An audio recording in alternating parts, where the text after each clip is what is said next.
Sahabat Arsip, kita berjumpa kembali dalam program Top Secret, satu program yang dipersembahkan oleh Pusat Studi Arsip Statis Kepresidenan, Arsip Nasional Republik Indonesia. Ini adalah Top Secret nomor 2. Kali ini kita akan memiliki tamu yang sangat istimewa dan tema bahasan yang juga istimewa. Mas Abi, selamat siang. Selamat siang, Mas. Ya, saya akan memanggil Mas Abi aja biar enak ya ini ya. Jadi para sahabat arsip, Mas Abi ini nama lengkapnya sebenarnya adalah Mas Farabi Fakih, PhD. Beliau lulus dari Leiden University untuk MA dan PhD-nya. Dan yang akan kita angkat hari ini adalah disertasi beliau tentang managerial state.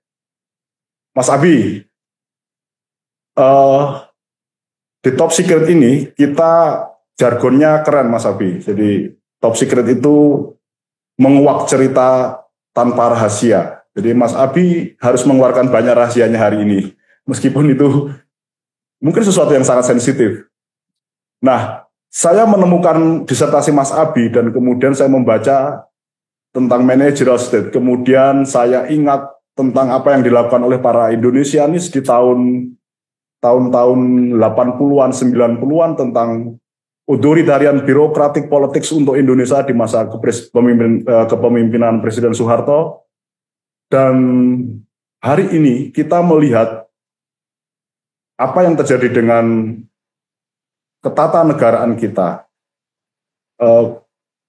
Presiden Prabowo mulai mengaktifkan potensi militer kita kembali untuk program-program presiden yang membutuhkan padat karya semacam itu, kita bilang seperti itu dahulu.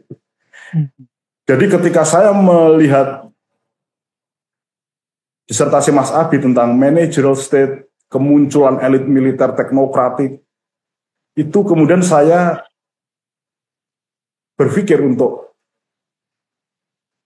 merangkai itu sebenarnya bagaimana kemudian memahami orde politik di Indonesia ini. Apakah ini masih sedang berevolusi hingga hari ini? Karena tampak bahwa elemen-elemen yang muncul itu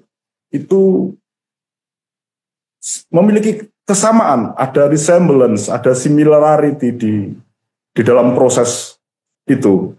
Nah, di bagian pertama ini kami minta Mas Abi untuk menceritakan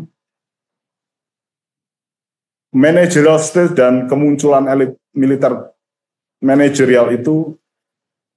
Lalu nanti kita akan sambung pada diskusi dengan menempatkan konteks pada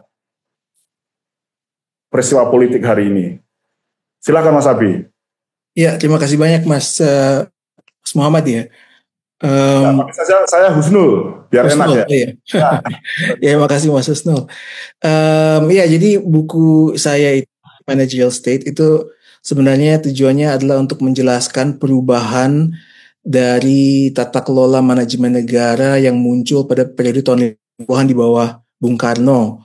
Jadi saya melihat bagaimana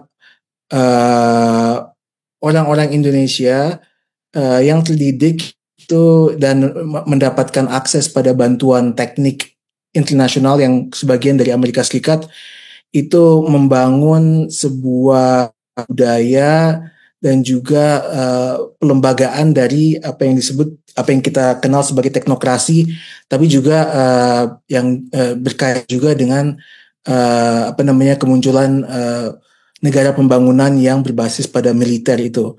Jadi buku itu sebenarnya semacam prasejarah dari Orde Baru gitu, untuk memahami mengapa pada tahun 65 ke atas sebuah negara pembangunan itu muncul dengan cukup tertata gitu ya. Akar-akarnya apa sih dan bagaimana kita bisa menempatkannya dalam perkembangan reformnya Bung Karno pada tahun 50-an sebagai contoh gitu. Jadi emang fokus utamanya adalah untuk melihat perubahan-perubahan yang terjadi pada tahun 50-an yang memungkinkan adanya semacam basis atau pondasi ideologis untuk pembangunan pada periode Orde Baru gitu, dengan menelusuri perkembangan dari penerapan administrasi publik atau ilmu ekonomi, perkembangannya pada periode Bung Karno. Mungkin itu secara umumnya itu, Mas Husnul. Baik Mas Abi, menyambung itu, saya mengira bahwa selama ini managerial state itu eksklusif pada pemerintahan Presiden Soeharto. Ternyata begitu membaca hasil penelitian Mas Abi ini, kelihatannya Presiden Soeharto itu pada administrasi Presiden Soeharto itu yang terjadi lebih kepada konsolidasi terhadap apa yang sedang berlangsung di tahun 50 ke 65 itu yang sebenarnya itu ada pada periode administrasi Presiden Soekarno. Betul nggak Mas itu kalau sebenarnya pada saat Presiden Soeharto itu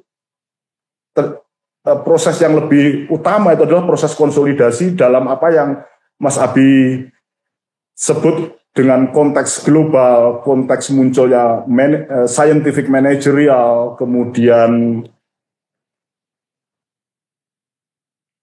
itu developmental state tadi gitu. Iya, itu benar sekali. Karena pas saat kita merdeka ya di Indonesia itu kurang dari 100 orang itu punya gelar PhD. Habis itu 90% dari posisi manajerial baik di tingkat negara ataupun di tingkat swasta itu di bawah orang-orang Eropa, khususnya orang muda gitu. Jadi pada tahun 1949-1950 ketika ada transisi di bawah RIS menuju kemerdekaan ketika Belanda mengakui kedaulatan kita, masih ada sekitar lebih dari 6.000-an pejabat tinggi Belanda yang ada beragam posisi negara ataupun perusahaan di Indonesia gitu. Tapi pada tahun 1956 ketika hubungan diplomatik Belanda Indonesia itu diputus gitu ya, itu sudah hanya sekitar 500 orang. Jadi sebenarnya permasalahan terbesar negara pasca merdeka itu adalah ketiadaan tenaga administratif.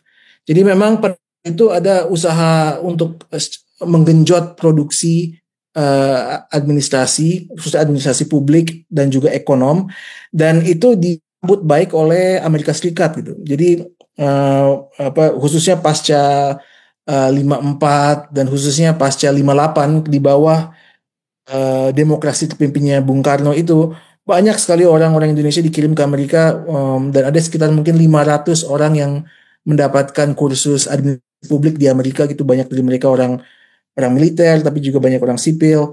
Banyak dari yang contohnya orang militer itu orang-orang yang mengambil alih perusahaan-perusahaan pasca nasionalisasi tahun 57, 58 gitu ya. Jadi ada semacam penciptaan dari elit baru yang didorong oleh pembukaan akses pertama kantor-kantor baru gitu ya, karena banyak dari posisi manajemen itu kan kosong karena orang Belandanya balik, dan juga banyak dari perusahaan-perusahaan yang diambil alih oleh negara itu di tahun 57 itu juga kosong. Jadi banyak orang militer, banyak orang sipil masuk ke sana, dan mereka itu punya kesempatan untuk pergi ke Amerika, tapi juga ada banyak kursus-kursus baru yang didirikan atau pendidikan kayak di lembaga administrasi negara atau di beragam universitas baru kayak di Pajajaran atau di Unhas yang menyediakan kayak pendidikan administrasi publik atau pendidikan business administration gitu. Oke.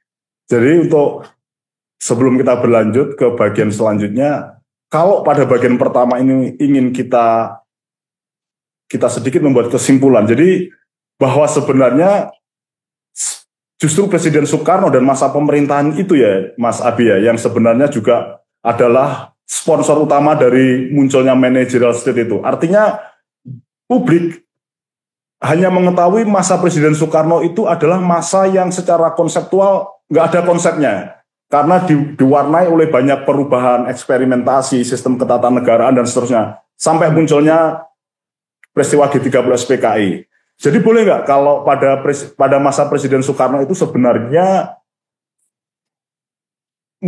sebenarnya yang terjadi adalah memang pada sampai tingkat tertentu managerial state itu sudah terlembaga dan Presiden Soekarno memerintah dalam cara itu. Bisa dikatakan seperti itu, Mas Abi? Ya, aku pikir ada benarnya sampai taraf tertentu itu. Pertama-tama benar sekali bahwa jadi pada periode Bung Karno pun kan khususnya pada periode demokrasi parlementer sebenarnya ada banyak orang-orang di dalam pemerintahan. Kalau kita lihat kan ada pembagian antara kaum politisi versus kaum administrator gitu ya. Kaum apa namanya itu yang yang telah dijelaskan oleh sejarawan terkenal dari Australia, saya lagi agak lupa namanya. So memang di dalam pemerintahan atau di dalam rejim Bung Karno pun sebenarnya ada orang-orang yang lebih fokus pada penciptaan administrasi publik yang modern versus mereka yang punya goal atau cita-cita politik masuk Bung Karno gitu ya. Nah, ada demokrasi pimpin pasca 57 ketika diberlakukan undang-undang darurat militer itu kan ada perubahan signifikan tata kelola negara yang tapi dalam hal tertentu sebenarnya Bung Karno itu penuh prasangka gitu dengan ekonom, dengan administrasi publik. Dia sebenarnya khawatir dengan bahwa mereka itu membawa kayak nilai-nilai liberal yang apa namanya anti terhadap presidensinya dia gitu ya. Tapi yang ingin dilakukan oleh Bung Karno adalah merangkum semua kekuatan itu untuk mengintegrasikannya ke dalam sebuah jenis pemerintahan yang basisnya memang memiliki basis manajerial yang kuat, tetapi tetap di bawah kontrol unsur-unsur politik atau unsur-unsur ya gitu ya. Bagaimanapun, tetapi perubahan-perubahan tata kelola negara pasca 57 itu membuka ruang untuk menempatkan militer sebagai basis dari kayak dui fungsi dan juga apa namanya penempatan ekonom dan teknologi. Jadi benar bahwa bukan Orde Baru bisa dikatakan tidak mulai tahun 68 ke atas atau 67 ke atas, tapi sebenarnya akar-akarnya sudah 57 ke atas gitu. Ya. Tetapi bukan karena Bung Karno ingin ke arah situ, tapi malah karena dia gagal malahan. Jadi benar apa yang dimanfaatkan oleh Presiden Soeharto untuk menata administrasinya sendiri itu sebenarnya sesuatu yang telah dikonsolidasikan pada periode akhir Presiden Soekarno itu, Mas Abi ya. Maksud saya adalah konsolidasi elit militer manajerial itu yang kemudian dalam tesis Mas Abi itu bagian dari peristiwa atau konflik, salah satu aktor di dalam konflik 1965 itu. Dan kemudian karena akhirnya elit militer manajerial ini yang menang, itu yang kemudian diambil oleh Presiden Soeharto untuk menciptakan administrasinya selama 30 tahun itu. Seperti itu, Mas Abi. Ya, saya kira itu benar. Ya, apa namanya? Iya, dan periode 60-an itu sangat krusial, awal 60-an. Karena itu di mana produksi elit-elit baru itu dan khususnya di Bappenas tempat lain itu terjadi gitu. Jadi tetapi memang Bung Karno ingin agar dalam proses pengambilan keputusan itu tidak hanya diambil oleh kaum manajer. Jadi ada usaha untuk membuka ruang agar keputusan itu dilakukan oleh kekuatan-kekuatan sosial lain. Dan di situ di mana PKI itu sentral di situ, bahwa PKI itu seharusnya dalam bayangannya itu masuk sebagai penyeimbang dari militer teknokrasi itu. Tapi yang seperti yang terjadi malah kan sebaliknya, bahwa itu malah menciptakan ketegangan akhir pada ya 65 itu kan peristiwanya. Oke. Ya, jadi sebenarnya ada semacam kesinambungan antara Presiden administrasi Presiden Soekarno dan Soeharto gitu. Jadi ya dugaan tentang bahwa sebenarnya Soekarno mampu memilih suksesornya itu mungkin benar kalau dilihat dalam cara apa yang diwarisi Soeharto tentang elit manajerial militer ini. Nah, saya mungkin akan melewati fase kepresidenan Abdurrahman Wahid dan Megawati karena itu sangat transisional. Tetapi saya ingin langsung untuk masuk ke Presiden Prabowo. Tetapi sedikit tentang pembahas terdahulu soal prelude-nya pada administrasi Presiden Joko Widodo. Jadi apa yang terjadi, yang menonjol dalam administrasi Presiden Joko Widodo menurut saya adalah bagaimana eksekutif politics itu kemudian mampu membuka mata publik bagaimana kemudian hubungan trias politika antara eksekutif, yudikatif, dan legislatif ini yang menjadi persoalan lama di Indonesia itu bisa distrukturasikan dengan baik oleh politik eksekutif Presiden Joko Widodo gitu. Nah, Mas Abi punya komentar nggak khusus untuk pada periode administrasi Presiden Joko Widodo ini dalam cara setidaknya tesis Mas Abi gitu, ada semacam relevansi nggak untuk dianalisis dalam cara itu? Saya kira ada ya. Jadi mungkin pada periode SBY itu kan sebenarnya SBY itu kan mungkin akan menganggap dia dalam sejarah sebagai salah satu presiden paling liberal Indonesia gitu ya. Dan dia ada dalam suatu kondisi demokrasi yang mana parlemen itu sulit dikendalikan gitu. Jadi emang benar ekspresi demokrasi sebenarnya seharusnya. Tapi pada periode SBY juga pas periode ketika ekspansi kelas menengah paling pesat karena adanya harga komoditas tinggi karena Cina waktu itu tumbuh 15%, 16% per tahun gitu. Nah pas masuk ke periode Jokowi itu memang kan proses pertumbuhan itu hilang gitu. Jadi Indonesia turun dari rata-rata 6% ke 5% ke bawah gitu. Dan Jokowi pivot gitu ke arah pembangunan kembali gitu. Jadi yang ingin diberlakukan Jokowi adalah reindustrialisasi dan Jokowi itu mengangkat banyak dari kayak semacam semangatnya Bung Karno gitu ya. Karena tentu revolusi demokrasi pimpinnya Bung Karno pun juga sebenarnya usaha untuk industrialisasi Indonesia awal gitu. Tapi dalam hal itu dia mengangkat dengan tema nasionalisme sumber daya alam ya kan. Dan itu juga mirip dengan apa yang dilakukan oleh Bung Karno gitu, menendang asing keluar dan mengelolanya sendiri. Tapi dalam kasus Jokowi kan negosiasi mengambil alih Freeport dan lain-lain atau dengan melarang ekspor bahan mentah gitu ya, hasil tambang mentah. So ada semangat Soekarno di situ yang mengarah pada kebutuhan untuk merancang tata kelola ekonomi yang berbasis pada pembangunan dan sehingga membuka jalan buat militer untuk masuk ke situ gitu. Dan itu juga terlihat sampai tahap tertentu dalam hal kayak mungkin menterinya kayak Luhut dan lain-lain yang ex-militer yang terlibat secara aktif itu dalam perancangan kembali tata kelola mineral resource Indonesia sebagai bagian dari usaha reindustrialisasinya Jokowi gitu. Tapi apakah peran Pak Luhut itu bisa merefleksikan continuity dari elit militer manajerial, Mas Abi? Karena kalau kita lihat militer benar-benar di layer kedua atau ketiga mungkin dalam semasa administrasi Presiden Soeharto dan polisi lebih di depan karena mungkin ini juga ada persoalan di infrastruktur yudisial dalam struggle for power di antara trias politika itu. Apakah masih terkonsolidasi bagus elit militer manajerial itu di masa Presiden Joko Widodo?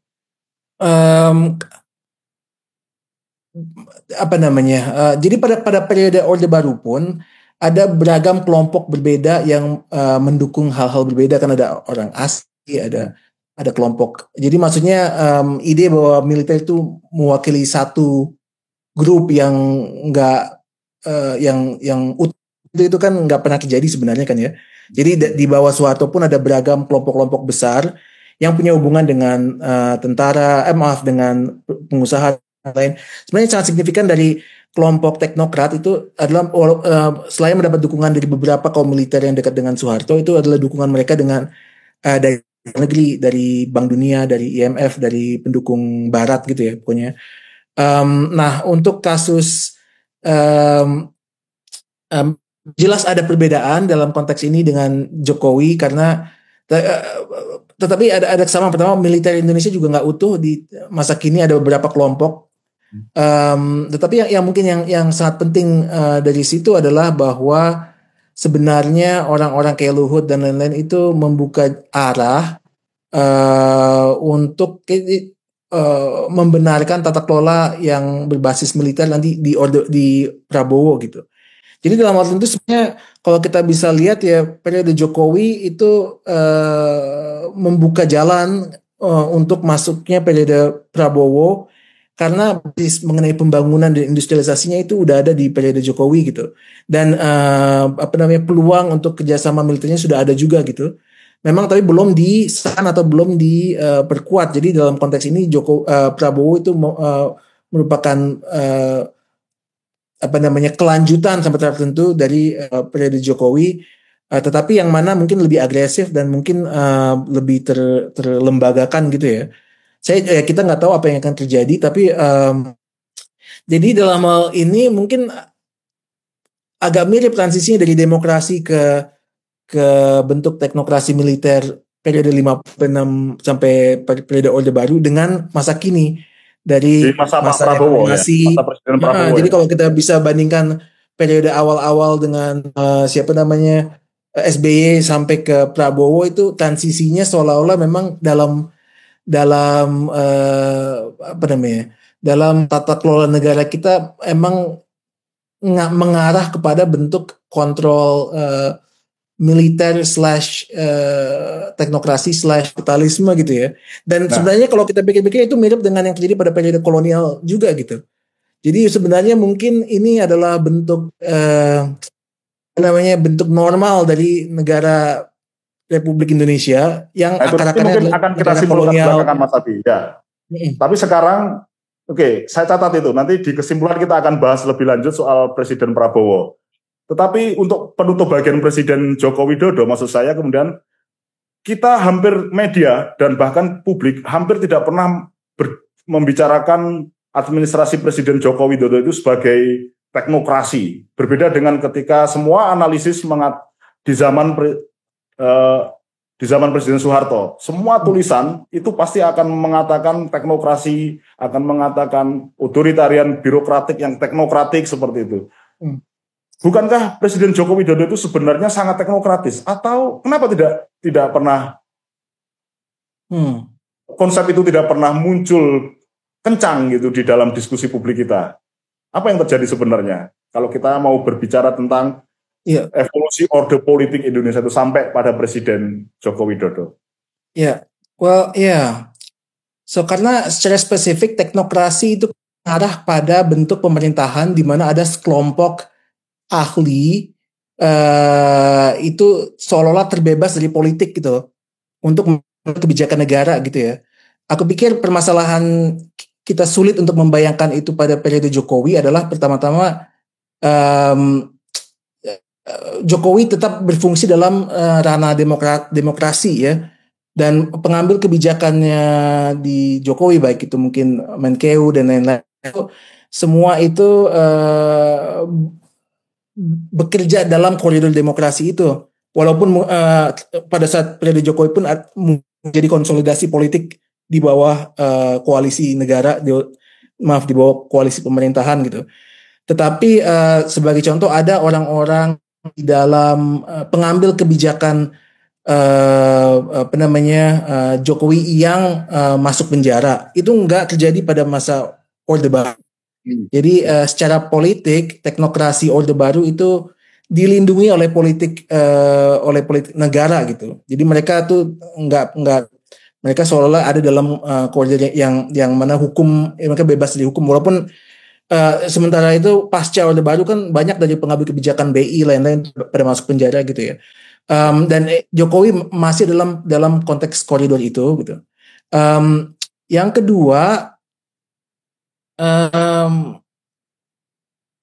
Indonesia, kita hidup di zaman neoliberal sekarang ya kan. Jadi ada asumsi bahwa negara pembangunan itu udah mati tuh. Dan untuk konteks Jokowi memang kita bisa katakan bahwa pemerintahan Jokowi dan rencana Jokowi itu adalah rencana untuk membangun negara pembangunan, tapi bukan negara pembangunan. Dia belum mencapai itu. Ada beberapa hal yang telah dicapai oleh Jokowi. Pertama, konsolidasi otoritas lewat konsolidasi politik di bawah koalisinya. Yang kedua adalah adanya serangkaian kebijakan yang melemahkan buruh dan negosiasi rakyat gitu ya. Seperti contoh Omnibus Law dan lain. Yang itu dan juga yang ketiga adalah proses reindustrialisasi, tapi sekarang fokus di mineral di bagian dari nasionalisme mineralnya Jokowi gitu. So mengarah atau setengah jalan gitu ya ke arah situ gitu. Tapi nah itu pertanyaannya, apakah itu ada pertanyaan besar kan, apakah Jokowi itu akan Prabowo akan melanjutkan hal seperti itu.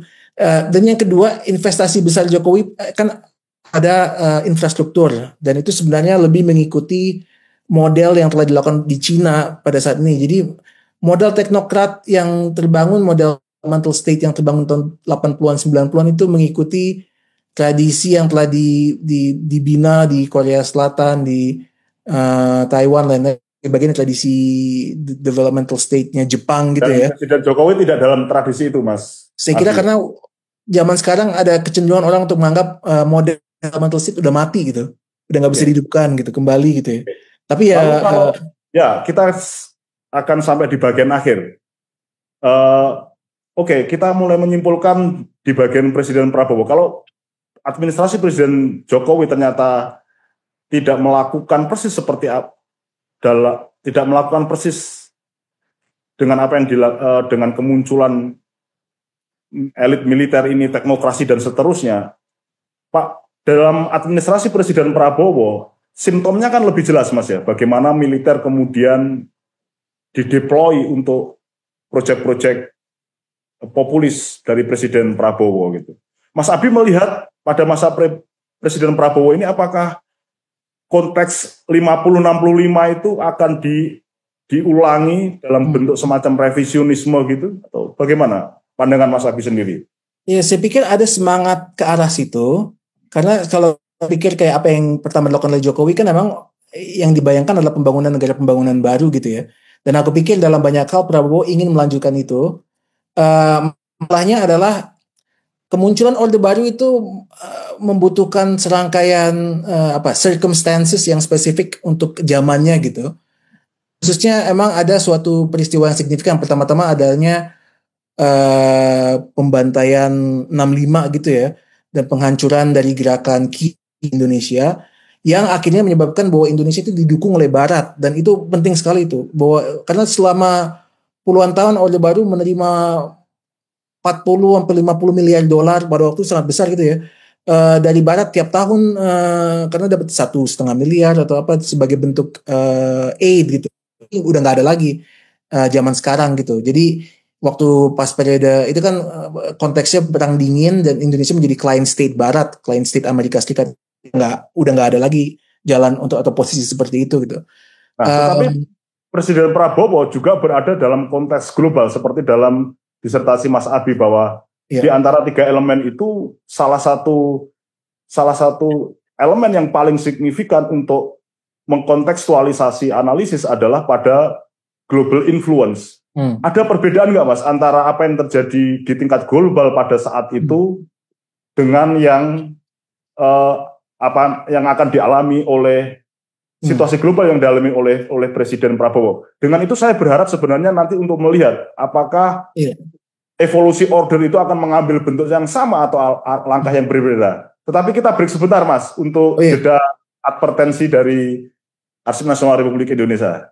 Kita akan kembali sesaat lagi.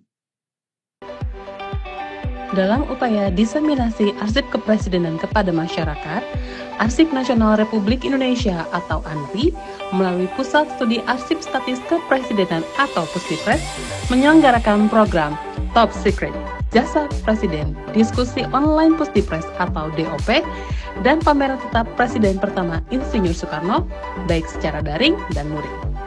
Bagi sahabat arsip yang ingin melihat pameran arsip kepresidenan secara virtual, dapat mengunjungi laman ANRI di www.anri.go.id. Apabila sahabat arsip ingin melihat pameran dan gedung cagar budaya secara luring, sahabat arsip bisa mengunjungi Puspipres di Jalan Gajah Mada nomor 111 Jakarta Barat dan tidak dipungut biaya. Pameran ini terbuka untuk umum dari hari Senin sampai Jumat mulai pukul 9 hingga pukul 15 waktu Indonesia Barat. Sahabat arsip dapat mengirimkan surat elektronik ke alamat info@anri.go.id. Kami tunggu kunjungan sahabat arsip. Sahabat arsip, kita kembali dengan Mas Abi untuk sesi yang kedua. Mas Abi, kita kembali ke bagian akhir sebelum jeda iklan tadi, Mas Abi. Jadi, dalam disertasi Mas Abi, saya ingin melihat itu kontekstualisasi dalam global history, global, kemudian pada saat itu yang spesifik adalah munculnya scientific management dan developmental state. Di dalam periode Pak Presiden Prabowo, saya pikir scientific management mungkin masih dijalankan, tetapi bukan sesuatu yang sekarang sedang dilakukan oleh industri global atau oleh para pemilik kapital atau dengan pendekatan manajemen seperti itu.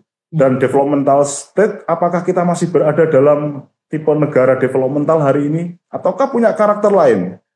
Nah, dengan membandingkan apa yang terjadi dalam elemen kontekstual 50-65 itu dengan konteks pada masa Pak Prabowo ini, itu sesungguhnya dapat nggak Mas dibaca Presiden Prabowo itu dalam ketatanegaraan kita akan seperti apa? Karena kita sebenarnya sedang membahas evolusi orde politik di Indonesia ini gitu.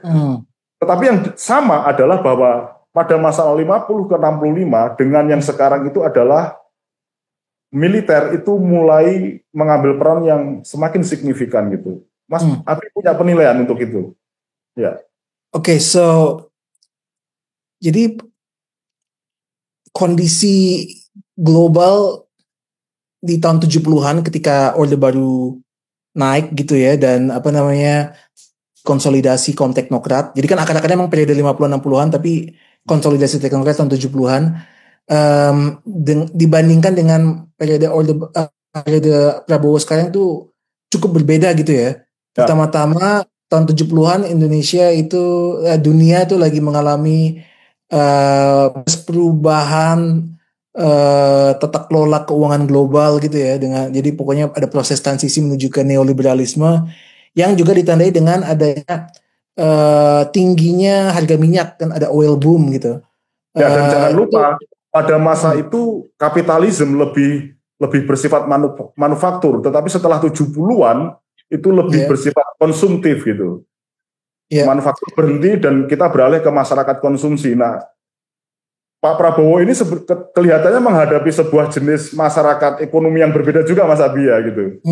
Iya, dan kalau kita bandingkan masa kini, pertama-tama akses finansial dari Barat itu sangat terbatas. Jadi Barat jauh tidak memiliki duit seperti yang dibandingkan dengan, apalagi secara gitu ya, dengan yang ada pada tahun 70-an.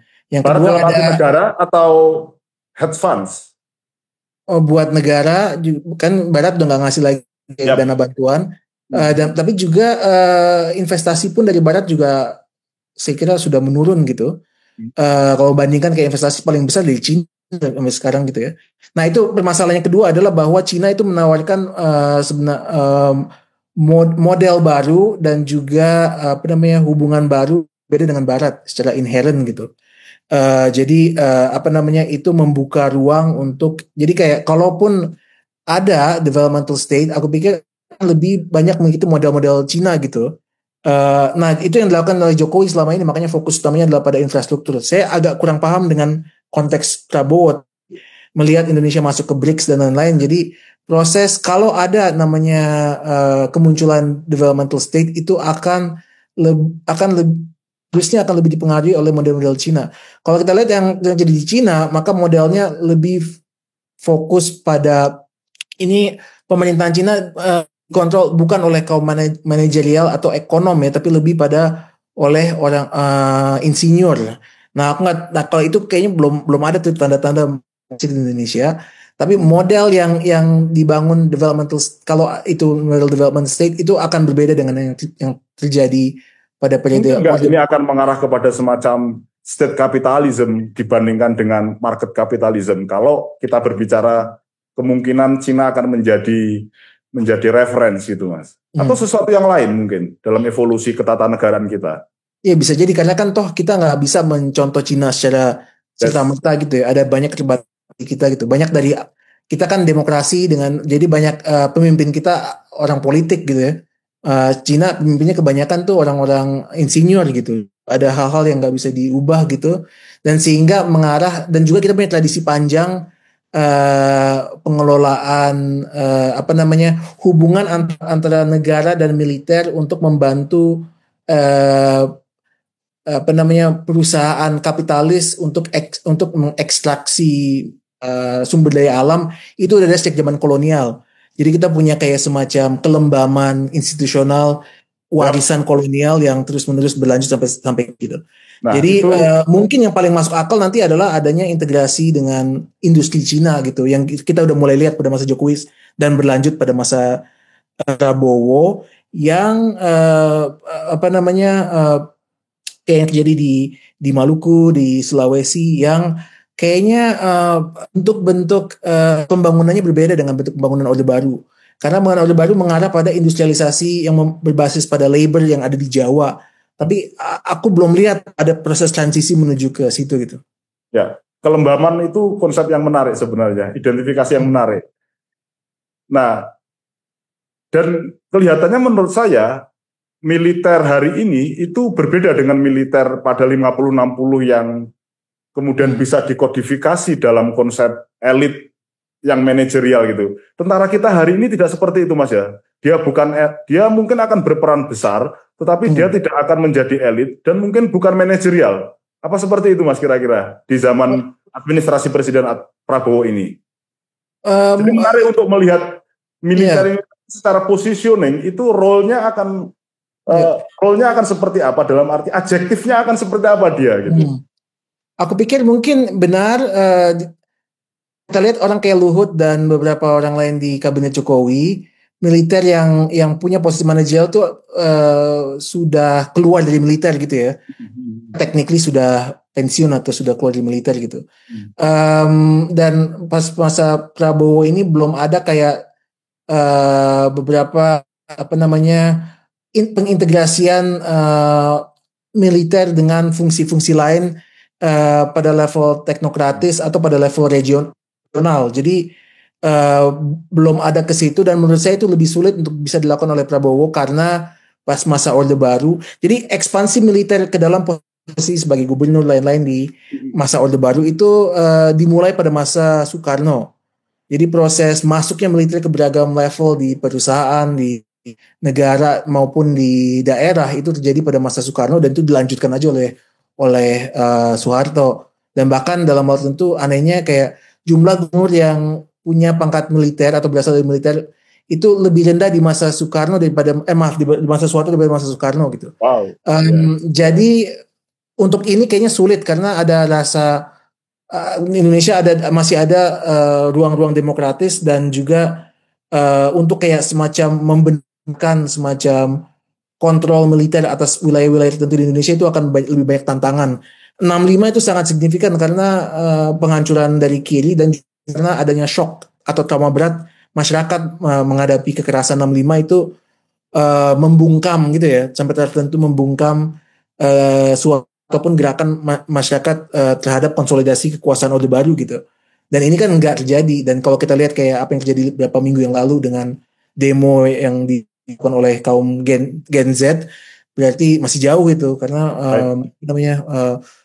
semangat demokrasinya masih kuat tampaknya di kalangan masyarakat Indonesia. Baik, Mas Abi. Jadi sebelum kesimpulan akhir, kita membuat sub kesimpulan nih. Jadi tampaknya militer tidak akan kembali menjadi elit yang manajerial gitu ya. Kita mungkin bisa yakin dengan itu hari ini karena tipologinya berbeda, konteks politiknya berbeda begitu ya, Mas Abi ya. akan lebih sulit, tapi mungkin bilang tidak akan, kita juga nggak tahu ya. Ya. Oke. Baik Mas Abi. Ya. Untuk menyimpulkan ini, jadi nanti Mas Abi akan kami minta untuk membuat kesimpulan bahwa ini kan sejarah politik sebenarnya yang sedang kita diskusikan. Sejarah politik itu artinya bagaimana human governance itu mengorganisasikan kekuasaan begitu. Nah, hari ini seperti yang sudah sepanjang ini kita diskusikan, kalau kita harus menyimpulkan sebenarnya evolusi orde politik di Indonesia itu dalam konteks analisis sejarah politik, sejarah human governance ini dari Presiden Soekarno dengan kemunculan elit militer managerial, scientific management, development, seterusnya kemudian dikonsolidasikan di zaman Pak Harto, kemudian liberalisme di zaman Presiden Bambang Yudhoyono. Entah tipologi apa itu yang bisa disematkan yang cocok untuk masa administrasi Presiden Joko Widodo, dan sekarang Pak Prabowo seperti banyak elemen yang akan terulang seperti itu walaupun arahnya kemana.